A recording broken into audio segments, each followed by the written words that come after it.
कीजिए। नमो अर्हन्ताणं नमो सिद्धाणं नमो आर्याणं नमो उवज्जायाणं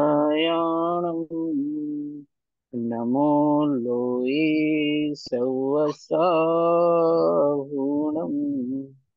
मङ्गलं भगवान् वीरो मङ्गलं गौतमो गणी मङ्गलं कुन्दकुन्दार्यो जैनधर्मोऽस्तु मङ्गलम् सर्वमङ्गलमाङ्गल्यं सर्वकल्याणकारकम् प्रधानं सर्वधर्माणां जैनं जयतु शासनं जैनं जयतु शासनं जैनं जयतु शासनम्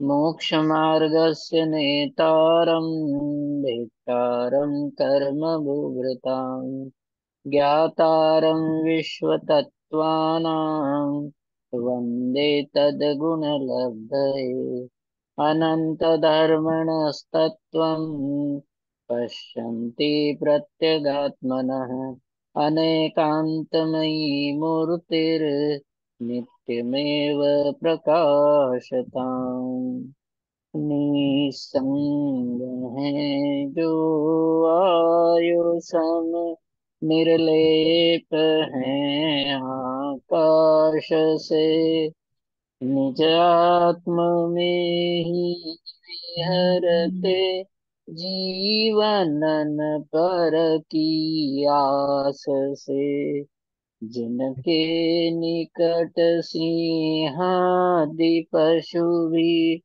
भूल जाते क्रूरता उन दिव्य गुरुओं की अहो कैसी अलौकिक शूरता। तीन लोक त्रिकालवर्ती पंच परमेष्टि भगवंतों की जय हो। तीन लोक त्रिकालवर्ती सर्व अकृत्रिम कृत्रिम चैत्यालयों की और चैत्यों की जय हो। त्रिकालवर्तिनी नित्य बोधिनी द्वादशांगमयी जनवाणी माता की जय हो।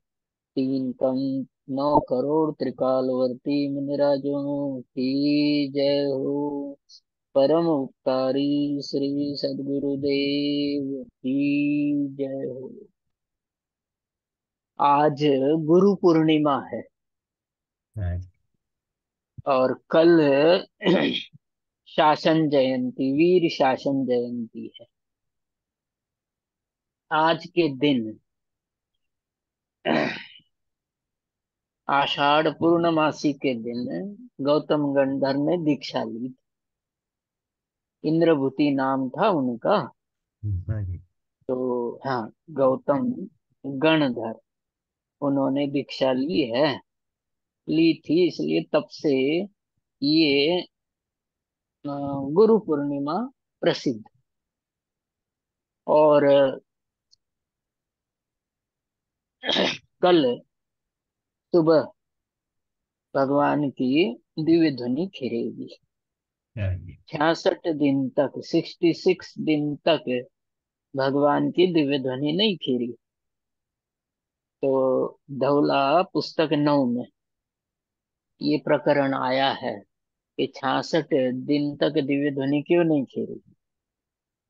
और 66 दिन के बाद गौतम गंधर के पास सौधर्म इंद्र क्यों गया। तुरंत अवधि ज्ञान का प्रयोग करके तुरंत जाना चाहिए था। भगवान को केवल ज्ञान होते ही तो ये भी हुंडा सर्पिणी काल का दोष है। दूसरी बात ये उसमें उत्तर दिया धौला पुस्तक 9 में। तो उसमें ये बताया कि काल की सहायता के बिना इंद्र भी उस तरह का काम करने में असमर्थ था। तो काल की मुख्यता से उसका जवाब दे दिया है। गौतम, अम, ये गोत्र था, इंद्रभूति उनका नाम था। और वो सबके सब भाई और उनके 500 शिष्य सबके सब दीक्षित हो गए थे। और उसमें एक प्रश्न और किया कि और भी तो मुनि थे, और उनके निमित्त से दिव्य ध्वनि क्यों नहीं खीरी। तो वहां एक सिद्धांत बताया कि भगवान के पास जो दीक्षा लेता है उसके निमित्त से ही दिव्य ध्वनि खिरती है, वही गंधर्व बन सकता। जो भगवान के पास दीक्षा नहीं लेता है वो गंधर्व नहीं बन सकता। तो ऐसी बातें वहां बताई है।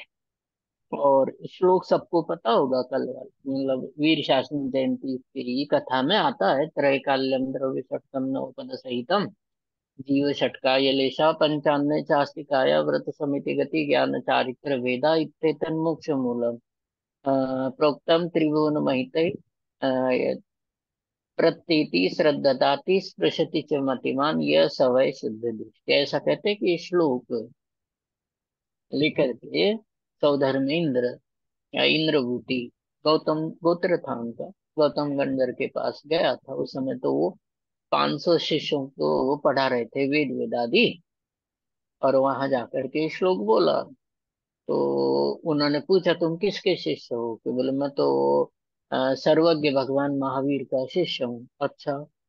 बोले मेरे से शास्त्रार्थ किए बिना कोई सर्वज्ञ कैसे हो सकता है, क्या तुम्हारे गुरु शास्त्रार्थ कर सकते हैं। बोले कर सकते हैं, लेकिन इस समय मौन है।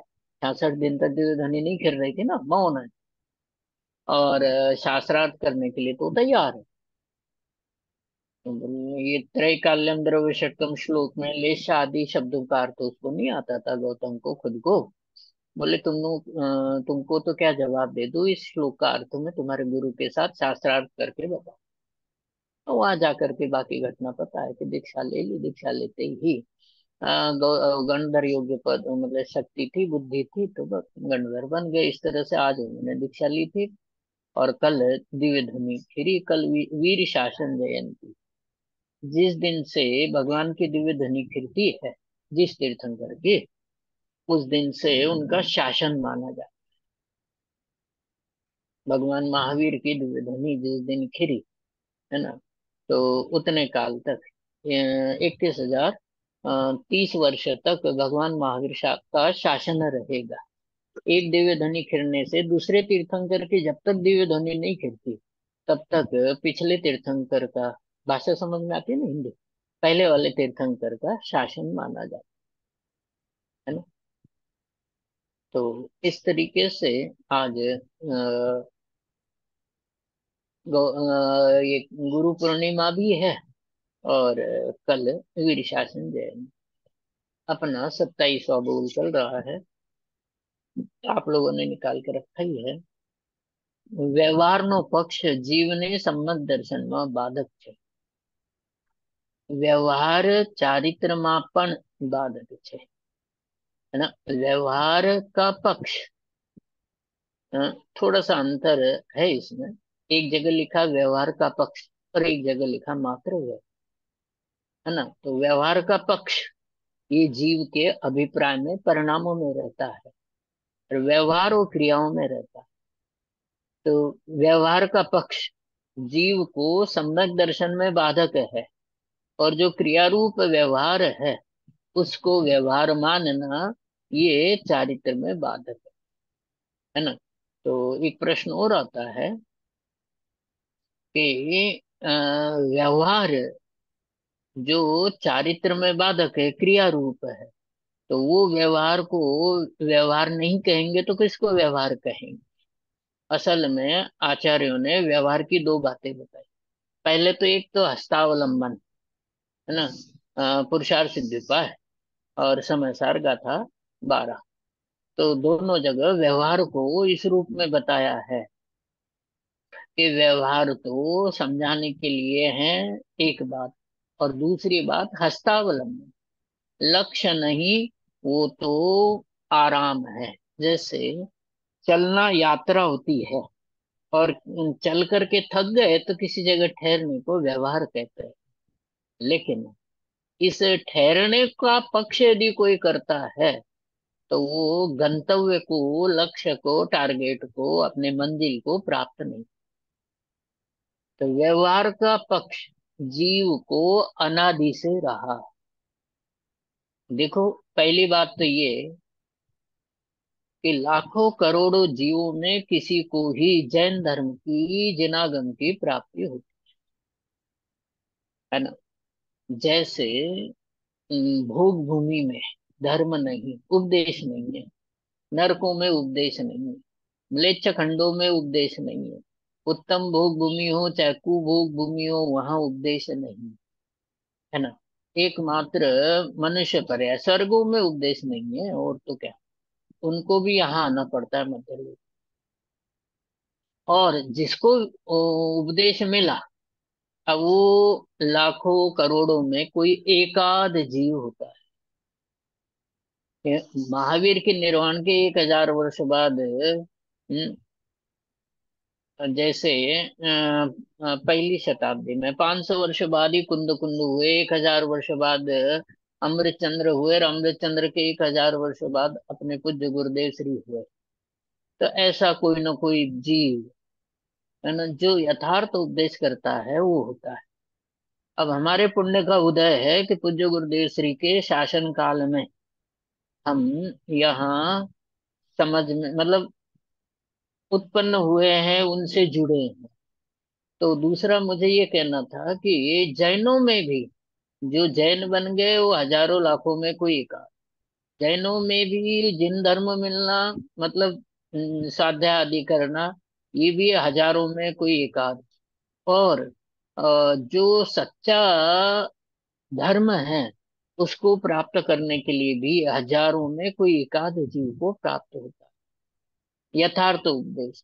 और यथार्थ उपदेश प्राप्त होने के बाद अब इस बोल की बात करते हैं कि हजारों में कोई ऐसा दुर्लभ योग होने के बाद भी किसी भी प्रकार का, देखो, अ, चाहे कितने ही प्रकार का राग हो, उसका पक्ष भी संसार है, और अणुमात्र राग का पक्ष भी संसार है।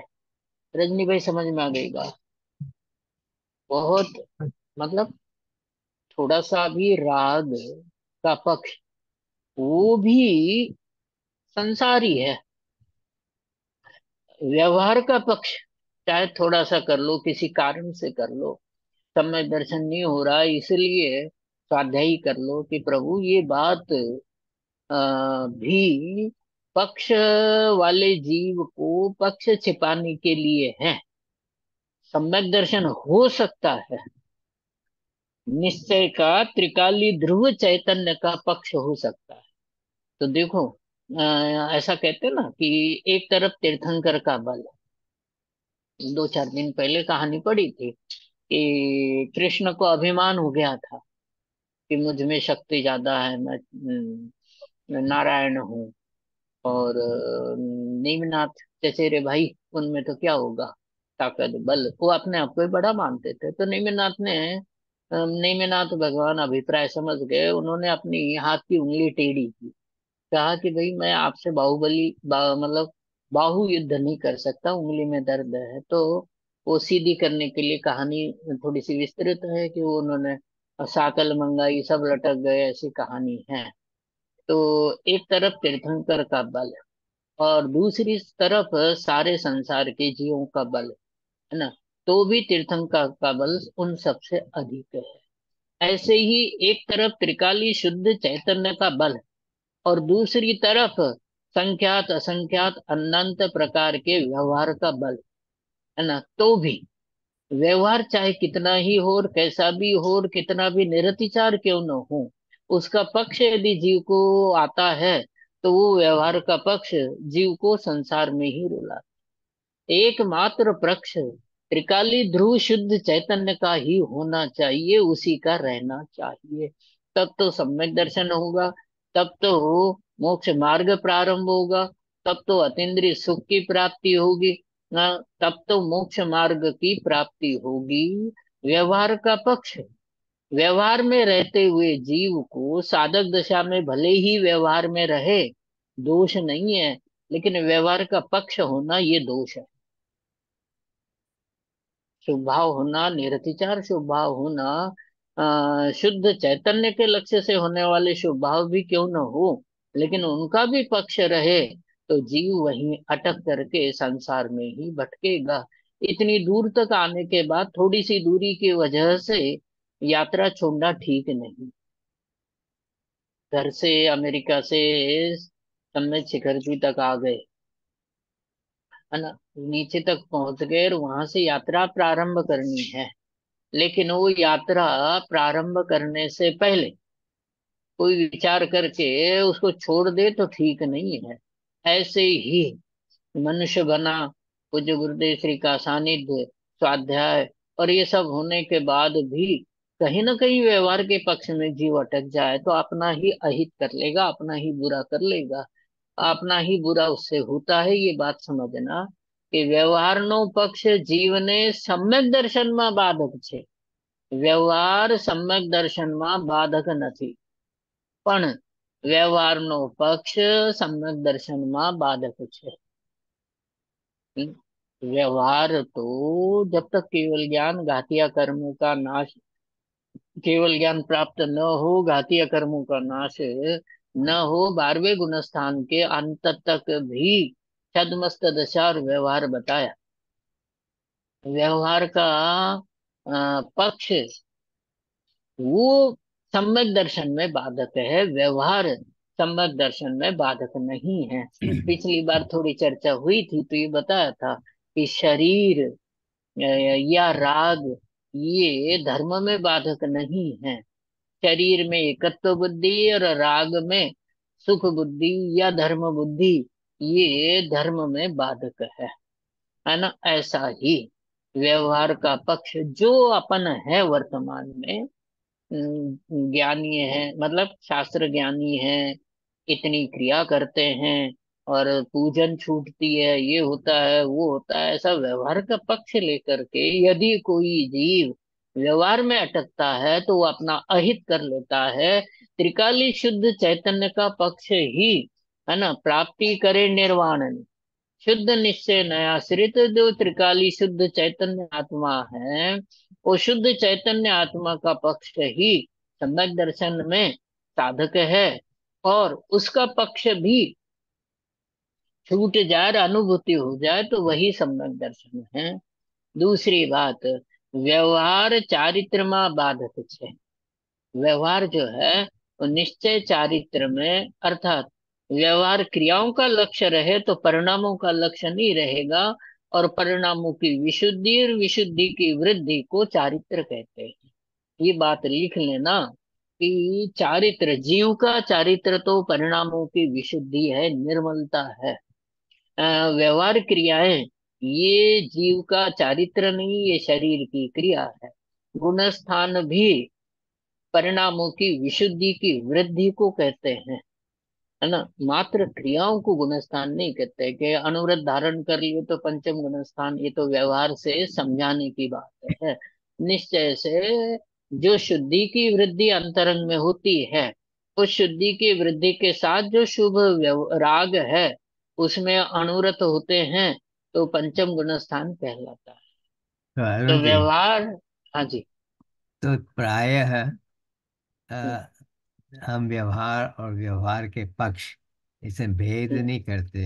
हम दोनों को नहीं हम करते। एक ही समझते हैं। तो इसमें हम्म, इसमें यहाँ पर व्यवहार का पक्ष की मुख्यता है। हम्म।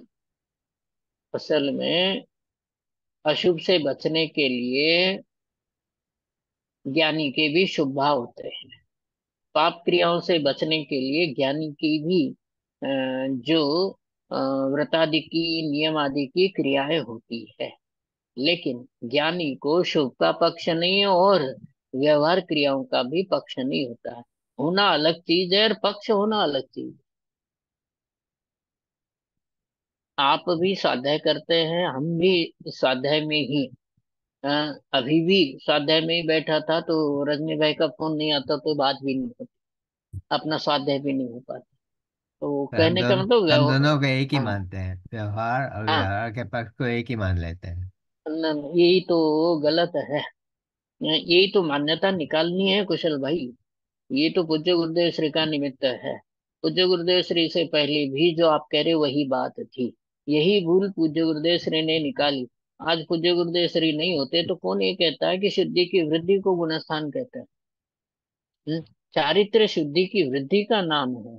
शुद्धि की प्राप्ति को चारित्र कहते हैं, शुद्धि की वृद्धि को चारित्र की अगली स्टेज अर्थात गुणस्थान कहते हैं। जीव का सारा खेल, सारा जीवन उसकी पर्यायों में, भावों में होता है। शुद्ध चैतन्य के लक्ष्य से जो भाव होते हैं उनका नाम धर्म है। और बहिर्लक्ष्य जितने भी भाव है वो पर समय पना है, अधर्म पना है ना। तो व्यवहार, कई लोग तो श्वेतांबर मत आप लोगों में से बहुत सारे हैं, वो स्वामी जी तो उसको अन्य मत कहते थे टोडर मूल्य के आधार से। तो ऐसा मैंने सुना। तपोगुच्छ एक पक्ष है। वो कहते हैं कि जैन गुरु जन्म मिल गया, देव गुरु शास्त्र मिल गए, समय दृष्टि तो हम गए, हम बन गए। हमको तो केवल चारित्र का पालन, चारित्र का मतलब व्यवहार किया है ना। पूज्य गुरुदेव श्री ने भी व्यवहार का पक्ष होता तो श्वेतांबर मत में ही रहते, चाणक्यवासी ही रहते। लेकिन उनको अंतरंग से ये बातें खटकती थी। उनका उदाहरण लेकर के भी समझ जाना चाहिए कि निश्चय मूल मोक्ष मार्ग तो जीव के भावों में है, और मिथ्या दर्शन भी जीव के भावों में है। व्यवहार का पक्ष होना ये भी मिथ्यात्व है ना। और व्यवहार के पक्ष के द्वारा अपने आप को धर्मात्मा मानना ये भी संसार रूप व्यवहार है। ये सम्यक दर्शन में एक साधक क्या है, बस इतनी सी बात याद रख। अरुण जी, हाँ जी। यदि आप व्यवहार व्यवहार नो पक्ष, ये हाँ जो शब्द है उसकी जो आप व्याख्या करेंगे तो सब कंफ्यूजन दूर हो जाएगा। हाँ व्यवहार का पक्ष और व्यवहार दोनों में बराबर। क्या फर्क है हाँ, ऐसा? दो फर्क है। हम्म, जो व्यवहार है वो पक्ष बिना का हो तो सच्चा व्यवहार है। सम्यक ज्ञान का अंश और है। पक्ष, हाँ जी। हम्म, और यदि व्यवहार है, उसका पक्ष है, तो ये मिथ्या ज्ञान का अंश है, संसार का कारण। स्वाध्याय करना चाहिए, खूब करना चाहिए। व्यवहार चारित्र पालन करना चाहिए, खूब करना चाहिए। अहिंसा, है ना। बाहर में अहिंसा का आचरण वो व्यवहार है, क्रिया है। और अंतरंग में राग रहित जो अंश है वो निश्चय से जीव का चारित्र है। नहीं है ये बात। हम्म, अंतरंग में जो शुद्ध भाव है, वास्तव में शुद्ध भाव की उत्पत्ति पर्याय में उतना ही व्यवहार है। त्रिकाली ध्रुव निश्चय से चैतन्य प्रभु जो है वो निश्चय चारित्र है ना। शुद्धि की प्राप्ति वो व्यवहार है ना। और उस शुद्धि में वृद्धि, व्यवहार में वृद्धि होगी, है ना। निश्चय से तो त्रिकाली ध्रुव चैतन्य आत्मा जिसके लक्ष्य से उसकी लीनता होती है वो निश्चय से चारित्र है। चारित्र में भी भेद करना पड़ेगा। व्यवहार चारित्र, निश्चय चारित्र। अब वो याद नहीं है, कुछ एक आध महीना हो गया स्वामी जी के प्रवचन, अब याद भी आ गया। द्रव्य संग्रह की गाथाओं के प्रवचन। पूज्य गुरुदेव श्री वहां पर ही फरमाते थे कि खरेखर तो, खरेखर मतलब वास्तव में, अंतरंग में शुद्ध भावों की जो प्राप्ति है, वही वास्तव में व्यवहार है। और बाकी त्रिकाली ध्रुव शुद्ध चैतन्य आत्मा वो निश्चय है। कहने का मतलब, त्रिकाली शुद्ध चैतन्य के लक्ष्य से जीव को जो भाव उत्पन्न होते हैं वो भाव तो निश्चय से चारित्र है।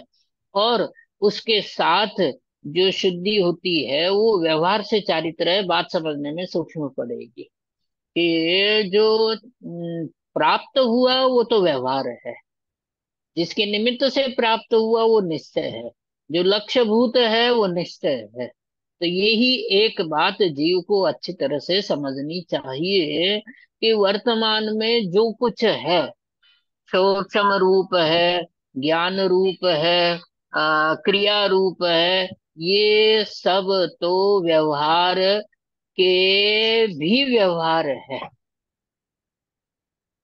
नहीं है बात, ये और कठिन पड़े। व्यवहार का भी व्यवहार क्या है, कि व्यवहार का व्यवहार ये शुभ भाव है।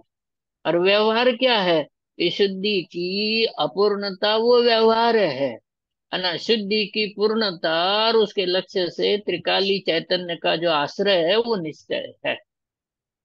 तो जीव को व्यवहार में भी दो तरह के भेद करने, व्यवहार और व्यवहार में व्यवहार, ये कठिन पड़े। बाकी सरल भाषा में इतना ही है कि जिस जीव का त्रिकाली शुद्ध चैतन्य द्रव्य वो लक्ष्य है ना, तो उसका पक्ष होना, उसके बिना अच्छा नहीं लगना, उसके बिना जीव को खटक लगे, उसके बिना जीव को बेचैनी लगे, त्रिकाली शुद्ध चैतन्य गायक परमात्मा वो मैं हूँ। और उसी के साथ जीव को आनंद आए, उसकी चर्चा में आनंद आए, उसके लीनता में आनंद आता ही है, लेकिन उसी को लक्ष्य बना करके आगे बढ़े, तब तो ये उसको जीव को यूं कहना पड़ेगा कि निश्चय का पक्ष है। और व्यवहार में किसी ने प्रशंसा कर दी कि पंडित जी तुम तो बहुत बड़े ज्ञानी हो, कि वहां अटक गया, कि हो गया, उसका कल्याण हो गया, मतलब वो संसार में रुलेगा।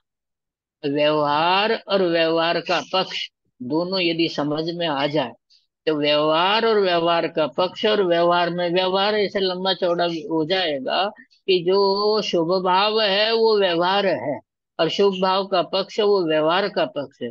जिसको शुभ भाव का पक्ष है उसको शुद्ध भाव का पक्ष कहाँ से होगा? और जिसको शुद्ध भाव का लक्ष्य नहीं है वो त्रिकाली चैतन्य का आश्रय क्यों करेगा? जिसको शुद्ध भाव का लक्ष्य होता है वही जीव त्रिकाली शुद्ध चैतन्य का लक्ष्य करता है। और त्रिकाली शुद्ध चैतन्य का लक्ष्य होना ये जीव को मोक्ष मार्ग में ले जाने वाला। बात समझ में आ गई कि दोनों, रजनी भाई, दोनों बातें अलग अलग है, व्यवहार का पक्ष और व्यवहार, है ना। कि बाह्य जो टोडर मंजे ने लिखा ना, चार बातें, क्रिया, परिणाम, अभिप्राय और वासना। तो जो क्रिया है वो व्यवहार, शरीर की क्रियाएं हैं, वो व्यवहार चारित्र है ना। और व्यवहार उस चारित्र का पक्ष करना, शुभ भाव का पक्ष करना। शुभ, देखो, शुभ भाव का पक्ष भी अपने आप में शुभ भाव नहीं है बल्कि मिथ्यात्व है। हम्म, लिख लेना, शुभ भाव का पक्ष भी अपने आप में शुभ भाव नहीं है, वो मिथ्यात्व है। और शुभ भाव का जो पक्ष है वो पाप भाव है। बात समझ में आ गई? शुभ भाव अपने आप में शुभ भाव है, लेकिन शुभ भाव का जो पक्ष है वो पाप भाव है, मिथ्या भाव है, संसार भाव है। उससे घातिया कर्मों का ही बंध होता है। बात समझ में आ गई होगी कि शुभ भाव के पक्ष से घाती, शुभ भाव से घातिया कर्मों का बंध नहीं होता है। शुभ भाव से तो पुण्य प्रकृतियों का बंध होता है, शुभ भाव के पक्ष से घातिया कर्मों का बंध होता है। करणानी के अनुसार व्याख्या करो तो पंडित जी, बड़े गजब। ये हाँ पंडित जी। जी आपने जो समझाया समझ में आया, फिर भी आप जी। पक्ष शब्द की व्याख्या ज्यादा करेंगे तो और अच्छा हाँ जी। खुलासा होगा। हाँ जी। हाँ जी। हाँ जी। बहुत अच्छी बात। जीव को दिव्य ध्वनि अच्छी है। दिव्य ध्वनि में जो त्रिकाली शुद्ध चैतन्य आत्मा है, लक्ष्य, ध्येय, सभी अनादिकाल से अनंत तीर्थंकरों का लक्ष्य तो जीव को शुद्ध चैतन्य द्रव्य की प्राप्ति कराना है, और वो दिव्य ध्वनि के द्वारा होता है। समो शरण में पल्ल के असंख्यात वे भाग जीव सदा काल वहां रहते हैं। कोई बाहर घूमते हैं, कोई बगीचे वगैरह में घूमते हैं, और आठवीं भूमि, त्रिमंडप भूमि में कोई कोई जीव दिव्य ध्वनि सुनने के लिए जाते हैं। और दिव्य ध्वनि इतनी सुंदर, वहां गंधकुटी भी है, बाजे कोई भी आवाज आती है, दिव्य ध्वनि भी है।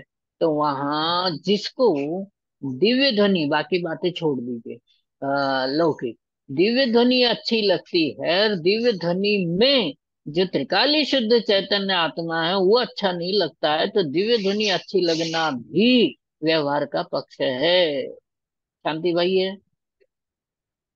हाँ प्रश्न करता। हाँ, हाँ हाँ जी, समझ में हाँ आ हाँ जी, गई। पंडित, शांति भाई। हाँ हाँ, हाँ जी, हाँ अच्छा, जी, जय। प्रभु, ये द्वादशांग जिनवाणी तीर्थंकर के मुखारविंद से सुनना, इसका कोई मना नहीं है, बहुत अच्छी है। भाग्यवान को सुनने को मिलती है, भव्य को सुनने को मिलती है, अभव्य जीव को तो सुनने को भी नहीं। समोचरण रचना में स्तूप के आगे तो अभव्य जीव जाते भी नहीं। बात समझ में आ गई।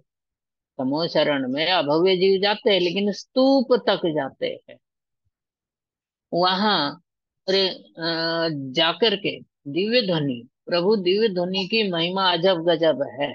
लेकिन दिव्य ध्वनि अच्छी लगना, दिव्य ध्वनि इसलिए अच्छी है क्योंकि वो मेरे चैतन्य गायक भगवान आत्मा को बताती है, तब तो ये व्यवहार का पक्ष अच्छा। उल्टी बात, पंडित जी उल्टी बात बता कि त्रिकाली चैतन्य आत्मा को बताने वाली दिव्य ध्वनि अच्छी है। दिव्य ध्वनि इसलिए अच्छी है क्योंकि वो मेरे चैतन्य स्वरूप को, मेरे त्रिकाली चैतन्य आत्मा को बताने वाली है। ऐसा जो व्यवहार का पक्ष है वो तो अच्छा। ये समय सार ग्रंथ सर्वोत्कृष्ट है ना। और पूज्य गुरुदेव श्री की भाषा में कहे कि ये तो भरत चित्र का भगवान है ना। आचार्य कुंद कुंद और आचार्य अमृत चंद्र ने तीर्थंकरों का विरह भुला दिया। समय सार भरत चित्र का भगवान है, बात सही है। भगवान इसलिए है क्योंकि वो मुझे भगवान आत्मा बताता है, मेरे त्रिकाली चैतन्य गायक आत्मा के स्वरूप को बताता है, इसलिए समय सार अच्छा। देखो अंतर कितना आ जाता है। कोई कहे कि माँ बाप बेटे के पास रहते हैं, और कोई कहे कि बेटा माँ बाप के पास रहता है। भाषा का अंतर बहुत आ जाता है, परिणामों का अंतर आ जाता है। एक में माँ बाप मुख्य है और एक में बेटा मुख्य है। ऐसे ही जहां त्रिकाली चैतन्य गायक भगवान आत्मा मुख्य है ना, तो दिव्य ध्वनि का अच्छा लगना ये व्यवहार का पक्ष भी है, और एक तरह का व्यवहार का पक्ष है, सम्यक दर्शन में बाधक है। दो तरह का। ये दिव्य ध्वनि इसलिए अच्छी है कि त्रिकाली चैतन्य आत्मा को बताती है, तो ये भी व्यवहार का पक्ष अच्छा है। परंतु दिव्य ध्वनि अच्छी है, लक्ष्य त्रिकाली चैतन्य आत्मा का न हो, तो दिव्य ध्वनि अच्छी लगना ये व्यवहार का पक्ष है। बड़ा बहुत अच्छा। कठिन पड़े। अपन ये पंडित जी अपन उसको एक्सटेंड करके, जैसे आपने भगवान की बात करी, वो गुरुदेव पे भी हम्म, घटित कर सकते हैं, आपके व्याख्यान पे भी घटित कर सकते हैं। आपका हमें अच्छा ओ इसलिए प्रभु। लगता है, आप हमारे स्व आत्मा के, मेरी आत्मा के ऊपर प्रकाश डाल रहे हैं। गुरुदेव ने हम्म, मेरी आत्मा समझाई, इसलिए गुरुदेव का प्रवचन हम्म, अच्छा लगता है, गुरुदेव अच्छे लगते हैं। बराबर। हम्म। ओके। तीर्थंकर भी घटा सकते हैं, पूज्य गुरुदेव श्री भी उन पर भी घटा सकते हैं। सभी सभी सभी जितने भी विद्वान आपको सुनाते हैं, समझाते हैं, यहाँ तक कि समय सार पर, दिव्य ध्वनि पर, सभी पर घटा सकते हैं। एकमात्र जैसा मैंने बताया ना कि तीर्थंकर का बल और बाकी सब अनंत जीव, बाकी जितने भी संसार में मनुष्य, उन सब का बल। ऐसे ही त्रिकाली चैतन्य का बल ऐसा है, और अनंत प्रकार के शुभ राग का बल ऐसा है कि त्रिकाली चैतन्य का बल सभी प्रकार के विकारों को नष्ट करने में समर्थ है। और असंख्यात अनंत असंख्यात लोक प्रमाण जो शुभ भाव है, एक एक शुभ भाव असंख्यात लोक प्रमाण उसका बल, और ऐसे अनंत शुभ भावों का बल, वो या बल कहो या पक्ष कहो, वो विकारों को नष्ट करने में समर्थ नहीं है। तो हमको जोर उस पर देना चाहिए जो विकारों को नष्ट करने में समर्थ है। शुभ भाव का जो पक्ष है वो विकार को ही उत्पन्न करता है। त्रिकाली ध्रुव चैतन्य का जो पक्ष है, उसी में एकमात्र उसी में विकारों को नष्ट करने की सामर्थ्य है। इसलिए सर्व सामर्थ्य से त्रिकाली ध्रुव चैतन्य का ही लक्ष्य जीव को हर हालत में, हर परिस्थिति में करना चाहिए। त्रिकाली चैतन्य का पक्ष अनुभूति पूर्वक हो जाए तो व्यवहार का पक्ष अपने आप नष्ट हो जाता है, उपदेश की आवश्यकता नहीं होती है। एक बार शुद्ध चैतन्य त्रिकाली ध्रुव ज्ञाय भगवान आत्मा के अनुभूति की दरकार, एक बार यदि त्रिकाली चैतन्य की अनुभूति हो जाए तो व्यवहार का पक्ष जीव को अपने आप स्वतः ही नष्ट हो जाता है, नष्ट करने की आवश्यकता नहीं है। प्रभु ये तो सारी उपदेश की बातें है, क्योंकि जब तक त्रिकाली चैतन्य का अनुभव नहीं होता है तब तक उपदेश चलता रहता है। और उस उपदेश में भी त्रिकाली चैतन्य के 45 वर्ष तक पूज्य गुरुदेव श्री ने भी, और जब तक दिव्य ध्वनि खिरती है तब तक यही है कि तुझे सुख तेरे पास जाने से मिलेगा, दिव्य ध्वनि सुनने से नहीं।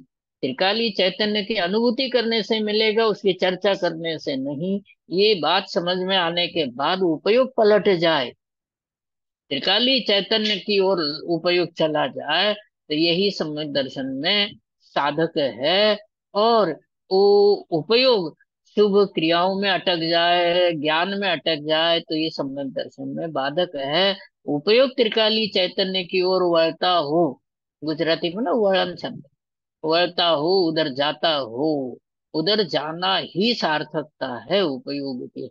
लालचंद भाई का एक बोल आया था या आएगा, स्वाध्याय पूरा कर लिया इसलिए, कि उसमें ये बताया कि उपयोग यदि पर में जाता है तो ये उपयोग का दुरुपयोग है, और उपयोग यदि अपने चैतन्य में रहता है, जिसका है उसकी पहचान करता है, तो ये उपयोग की सार्थकता है।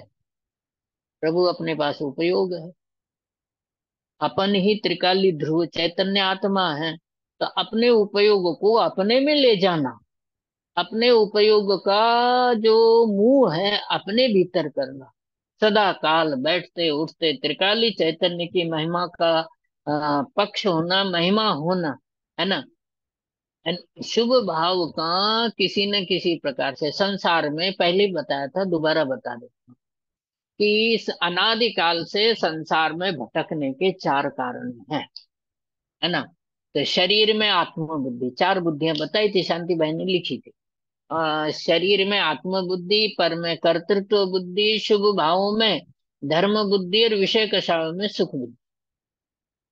अनादिकाल प्रभु पकड़ में आ गई बात, कि ये जो शुभ भाव का पक्ष होना, ये भी संसार का कारण है। सारांश तो इतना कि देह में आत्मबुद्धि का होना, पर में कर्तृत्व बुद्धि का होना, और जो शुभ भाव होते हैं उसमें धर्म बुद्धि होना, और विषय भोगों में सुख बुद्धि होना, ये चार बुद्धियां, चार कारण अनादिकाल के संसार के हैं। उनमें से यहाँ प्रयोजन भूत बात तो शुभ भाव की, और सारा संसार शुभ भावों को धर्म मानता है। पूज्य गुरुदेव श्री ने उसी का खंडन किया, यथार्थ बात बताई कि वास्तव में त्रिकाली शुद्ध चैतन्य आत्मा के अलावा धर्म कहीं नहीं है, सुख कहीं नहीं है, आनंद कहीं नहीं है।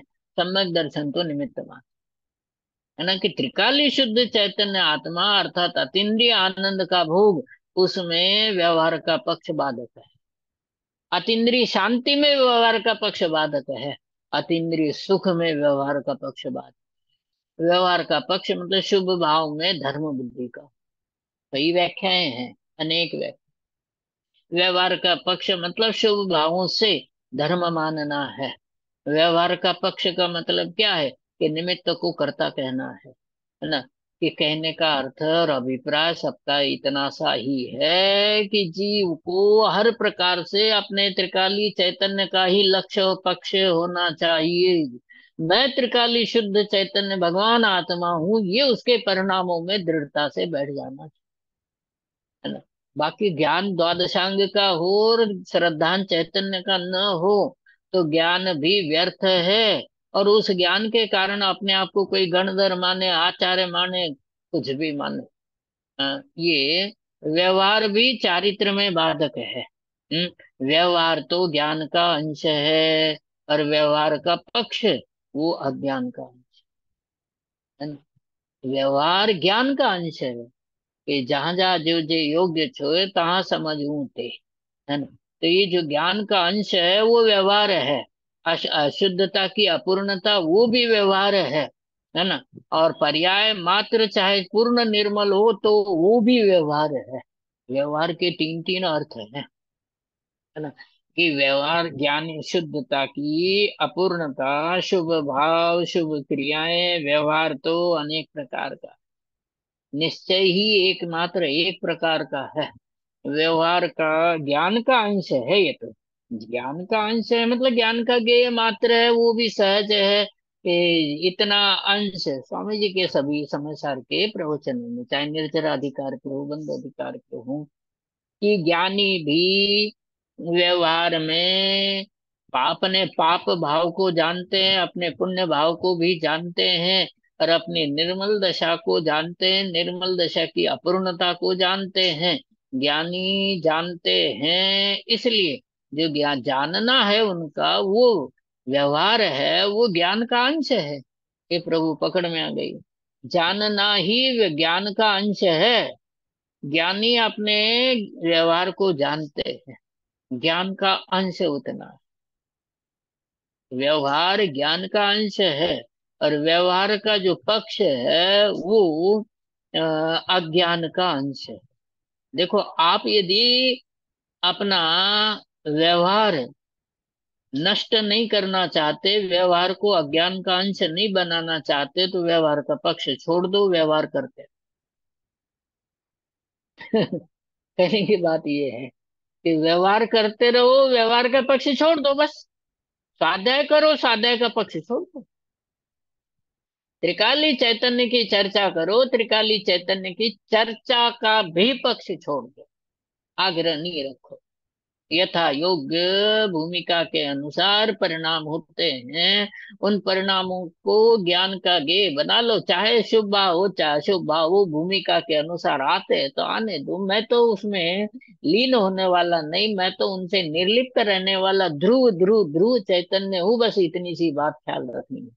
शुभ भाव अशुभ को छोड़ करके शुभ करना, ये बात भी ध्यान नहीं रखनी है। शुभ भी ज्ञान का गेय है, अशुभ भी ज्ञान का गेय है। चाहे बाहर में शुभ हो चाहे अशुभ हो, भले ही अशुभ से बचने के लिए शुभ का आश्रय लेता हो, वो भी भूमिका के अनुसार, वो भी विकल्प आए तो हर परिस्थिति में। अरे, आप ये देख लो कि पद्म पुराण में राम को, लक्ष्मण को, सीता को, है ना, वहां जंगलों में भटकना पड़ा। जंगलों में भटकते रहे। व्यवहार उसी भाव से मोक्ष जाने वाले, लो, उसी भाव से मोक्ष जाने वाले जी, नहीं है बात। उसी भाव से मोक्ष जाने वाले लव और कुश, राम के बेटे, उसी भाव से मोक्ष गए। बात समझ में आ गई। वो भी उसी भाव से मोक्ष गए। उनको भी ये विकल्प आया पिता के साथ युद्ध करने का, चाचा के साथ युद्ध करने का। तो उन्होंने ज्ञानी होते हुए भी विकल्प नहीं तोड़ा, लेकिन विकल्प से अपने आप को भिन्न जाना। स्वामी जी के साथ चर्चा होती थी ना, गोष्ठी, वो ज्ञान गोष्ठी, और उसमें वो प्रश्न करते थे। क्या प्रश्न करते थे कि एक मुमुक्ष ने प्रश्न किया कि गुरुदेव श्री, हमसे अशुभ भाव करना नहीं, है ना, और शुभ भाव में रहना नहीं, तो करे क्या? अशुभ करना नहीं तो शुभ का विकल्प आए कि नहीं आए? तो बोले साधक को शुभ का विकल्प आता है। स्वामी जी ने कहा। तो बोले शुभ, शुभ का, शुभ में रहते हुए क्या करे? कि स्वामी जी ने ये जवाब दिया कि शुभ पुण्य भाव शुभ भाव का विकल्प आने पर मैं शुभ भाव से भिन्न हूं, ऐसा भेद ज्ञान करना। बात समझ में आ गया? अशुभ से बचने के लिए शुभ करना, और शुभ का विचार आए तो शुभ से मैं भिन्न हूं ऐसा अनुभव करना। तो त्रिकाली शुद्ध चैतन्य आत्मा मैं हूं ऐसी स्थापना करना। कुल मिलाकर के बात यह है कि शुभ भाव में धर्म बुद्धि, धर्म की स्थापना करना, ये तो अज्ञान का अंश है। प्रभु पकड़ में आ गई बातें, है ना, कि व्यवहार तो ज्ञान का अंश है, और व्यवहार का पक्ष अज्ञान का अंश है। आगे अगला बोल है 28 नंबर का, 28 नंबर का। आत्मा मा बे उपादान छे। पंडित जी, मुझे प्रश्न आ गया एक। आ जा आ जा आ जा। ये अभी आपने जो लास्ट बोला ना, हाँ जी। शुभ, क्या बताया था आपने वाक्य? शुभ का, शुभ मैं हूँ, हम्म पुण्य मैं हूँ, हम्म शुभ मैं हूँ, हम्म ऐसा ऐसा होना तो गलती, हम्म, अज्ञान, मिथ्यात्व है। परंतु हाँ जी। शुद्ध मैं हूँ वो भी तो परम पारमाणिक भाव नहीं है ना, पर्याय है वो हाँ बराबर है। तो उसको भी तो आपने नहीं कहा, इसलिए पूछ रहा हूँ। हाँ जी। शुद्ध का विकल्प भी व्यवहार ही है। ओके। शुद्ध का विकल्प चिंतन मनन ये भी व्यवहार है। नहीं नहीं, और विकल्प हाँ चिंतन की बात नहीं करता हूँ, मैं हूँ हाँ, उसकी बात कर रहा हूँ। ओह वो तो कहा। पर्याय मात्र चाहे केवल ज्ञान है, वो पर्याय भी मैं नहीं हूँ। निहाल भाई, है ना, कि उनके बोलों में ये बात क्लियर है कि जो व्यवहार तो बहुत छोटी बात है। केवल ज्ञान, अनंत दर्शन, अनंत सुख, अनंत वीर, ये भी मैं नहीं हूँ। क्योंकि नहीं में सारी दुनिया आ गई, है में एक त्रिकाली शुद्ध चैतन्य आत्मा, है ना। कि मुझे इसीलिए तो स्वामी जी ने भी कहा और समय सार में भी कहा कि न मोक्षोपू मुमुक्षुता, है ना, कि मैं मुक्त, मुझे मुक्त नहीं होना है, मैं तो मुक्त हूँ। शांति भाई, बात इसमें सब कुछ आता है कि मुझे मुक्त नहीं होना है, मैं तो मुक्त हूँ। अरे मुक्त हूँ तो क्या होना। हाँ, तो लालचंद भाई कहते थे, इसमें बोलो में भी आ जाएगी ये, कि होना करना रह गया, होना रह गया, मतलब करना चला गया, होना चला गया, हूँ रह गया। रजनी भाई सुना है लालचंद भाई के उसमें बोलो में, करना चला गया, होना चला गया, हूँ रह गया। लो, मतलब पर्याय में जो करना है, शुद्धि की वृद्धि क्रिया की तो बात, और होना कि मुझे तो मुक्त होना है, ये भी चला गया। करना चला गया, होना चला गया, त्रिकाली शुद्ध जो अनादि अनंत एक रूप रहता है, वो हूँ रह गया। वो हूँ रह गया तो उस हूँ के रहने में ही धर्म है। शांति भाई पकड़ में आ गई माँ। मतलब इसमें सबका निषेध हो जाता कि त्रिकाली चैतन्य का जो विकल्प है, उस विकल्प में अटकने वाला भी व्यवहार में ही अटका हुआ बराबर, बहुत अच्छा।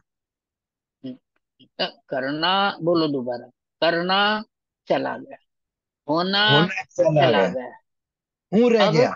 हूँ रह गया। हूँ त्रिकाली शुद्ध चैतन्य आत्मा छू, है ना। वो जो हूँ है वो त्रिकाली शुद्ध चैतन्य आत्मा है ना, कि मैं हूँ बस। और हूँ क्या, कि अंदर से आवाज है कि वो त्रिकाली शुद्ध चैतन्य आत्मा वो हूँ है, वो मैं हूँ। बाकी तो सब उलझने वाली चीज है। કે આત્મામાં બે ઉપાદાન છે, એક ત્રિકાલી ઉપાદાન, એક ત્રિકાલી શુદ્ધ ઉપાદાન, બીજું ક્ષણિક ઉપાદાન। એક ક્ષણિક શુદ્ધ ઉપાદાન ને બીજું ક્ષણિક અશુદ્ધ ઉપાદાન। और ઉપાદાનમાં ઉપર ચડાઈ છે અને નિમિત્તમાં નીચે ઉતરાઈ છે। ये बढ़िया सारांश वही है कि त्रिकाली शुद्ध चैतन्य आत्मा का पक्ष, त्रिकाली शुद्ध चैतन्य आत्मा मैं हूं, तो वो जो सही रास्ते पर है। अब उसको उपादान की भाषा में समझो। एक तो त्रिकाली उपादान, दो उपादान। पहली बात तो ये नक्की कर लो कि निमित्त मुझ में नहीं, मैं किसी का अकार्य कारणत्व शक्ति, कि मैं किसी का कार्य नहीं, मैं किसी का कारण नहीं, है ना। मैं किसी का कार्य नहीं हूं, है ना। और संसार में कोई मेरा कार्य नहीं है, संसार में मेरा कोई कारण नहीं और मैं किसी का कारण नहीं। ये अकार्य कारणत्व शक्ति है। इस पर निमित्त पर घटा लेना कि मैं निमित्त नहीं हूं, संसार में कोई भी पदार्थ निमित्त नहीं है। प्रत्येक पदार्थ अपनी उपादान योग्यता से, अपनी उपादान शक्ति, ये बात योग्यता शब्द याद आए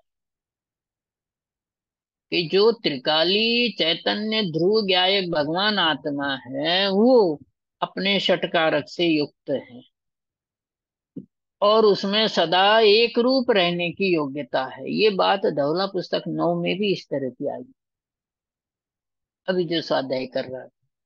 दूसरी बात, जो निमित्त है वो अपने षटकारकों से निमित्त है, पर्याय अपने षटकारकों से उत्पन्न होती है। और जैसी जहां योग्य रीति से उत्पन्न होनी है, योग्यता से होनी है, वो होती रहे। शुभ भाव हो कि अशुभ भाव हो, अपनी योग्यता से उत्पन्न होते हैं। बाहर में शुभ हो कि अशुभ हो, मुझे इससे कोई दरकार नहीं है। मुझे तो अपने त्रिकाली चैतन्य की दरकार है। और वो जो त्रिकाली शुद्ध चैतन्य उपादान है, वो उपादान ही वास्तव में उपादान है। पर्याय में तो मात्र योग्यताएं होती है। वो योग्यताएं अपने षटकारक से परिणमित होती है, तो उसको क्षणिक उपादान कहते हैं। शुद्ध रूप से परिणमित हो तो वो क्षणिक शुद्ध उपादान। अशुद्ध रूप से मतलब शुभ अशुभ भाव से परिणमित हो तो उसको अशुद्ध उपादान कहते हैं, है ना। तो क्षणिक उपादान अपनी योग्यता से परिणमित होता है। त्रिकाली चैतन्य जो ध्रुव भगवान आत्मा त्रिकाली शुद्ध उपादान है, अपनी योग्यता से ही त्रिकाल एक रूप रहता है, सदा काल एक रूप रहता है। वो त्रिकाल एक रूप रहने वाला, सदा काल एक रूप रहने वाला त्रिकाली शुद्ध चैतन्य आत्मा वही वास्तव में मैं हूँ। त्रिकाली शुद्ध उपादान मैं हूँ। जो क्षणिक उपादान है, वो क्षणिक उपादान भी दो तरह का है, एक शुद्ध उपादान, एक अशुद्ध उपादान। अब सार की बात ये है, सारांश की बात ये है, उपादान अर्थात त्रिकाली शुद्ध चैतन्य ज्ञायक भगवान आत्मा के लक्ष्य से यह जीव पर्याय में क्षणिक शुद्ध उपादान बनता है। और यदि त्रिकाली शुद्ध चैतन्य को छोड़ करके बाहर की ओर, पर की ओर दृष्टि देता है, चाहे पर्याय हो चाहे पर पदार्थ हो, तो उसमें जीव की हार है, उतराई है। हाँ? कि त्रिकाली शुद्ध चैतन्य ज्ञायक परमात्मा वही एकमात्र मैं ज्ञायक शुद्ध चैतन्य द्रव्य हूँ, है ना, यही मेरे सुख का आधार है। कि त्रिकाली शुद्ध चैतन्य ज्ञायक भगवान आत्मा वही एकमात्र मेरा या सभी जीवों का, जिन्होंने भी अब तक अनादिकाल से सुख को प्राप्त किया है, वो त्रिकाली शुद्ध चैतन्य उपादान के आश्रय से ही प्राप्त किया है। ये बात। उप मतलब तन्मय होकर के, आ मतलब पूर्ण द्रव्य क्षेत्र काल भाव से, है ना, दा मतलब अपने पर्याय में उसकी स्थापना करना, ये उपादान है। उप आदान, एक बार एक समय के लिए त्रिकाली शुद्ध चैतन्य को ग्रहण करना। वो त्रिकाली शुद्ध चैतन्य उपादान ही वास्तव में उपादान है, ग्रहण करने योग्य है। क्षणिक उपादान तो ज्ञेय है और अशुद्ध उपादान तो हेय है। हेय, ज्ञेय और उपादेय, समझ में आ गई बात। त्रिकाली शुद्ध चैतन्य आत्मा ये वास्तव में एकमात्र उपादेय है, ग्रहण करने योग्य है। उपादान से उपादेय बनना, आ धातु का अर्थ छोड़ना, कि ध्येय बन गया, छोड़ने योग्य, जानने में आने वाला वो ज्ञेय। कि जो क्षणिक शुद्ध उपादान है वो तो जानने में आने वाला ज्ञेय है, और जो अशुद्ध उपादान है वो तो हेय है। उपादेय क्या, प्रश्न तो, बात समझ में आ गई। ये स्वाध्याय भी उपादेय नहीं है। कितना करेंगे, कितना याद रहेगा, बुद्धि प्रमाण, क्षोभम प्रमाण, जितना होना है वो होता है। ये उपादेय है, बिल्कुल नहीं। कि त्रिकाली शुद्ध चैतन्य आत्मा ही एकमात्र उपादान से उपादेय बन गया। पढ़ते हैं ना तीन शब्द, ए हे गे उपादेय। प्रमाण के दो फल बताए राजवार्तिक, कि एक तो अज्ञान का नाश, और दूसरा हे गे उपादेय की बुद्धि। कि हे गे उपादेय की बुद्धि ये प्रमाण का अवान्तर फल है। मुख्य फल तो प्रमाण का अज्ञान का नाश, तत्वार्थ राजवार्तिक पहले अध्याय छठे सूत्र में। बात यह है कि उपादान से उपादेय बना है, ग्रहण करने योग्य। त्रिकाली शुद्ध चैतन्य गायक आत्मा ही एकमात्र उपादेय है।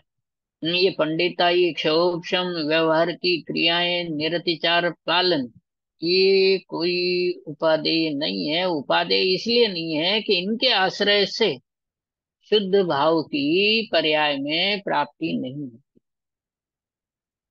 त्रिकाली शुद्ध चैतन्य गायक भगवान आत्मा के आश्रय से ही शुद्धि, शुद्धि की वृद्धि, शुद्धि की पूर्णता पर्याय में होती। इसलिए उपादेय पर्याय नहीं, शुद्धि नहीं, शुद्धि की वृद्धि नहीं, शुद्धि की पूर्णता नहीं।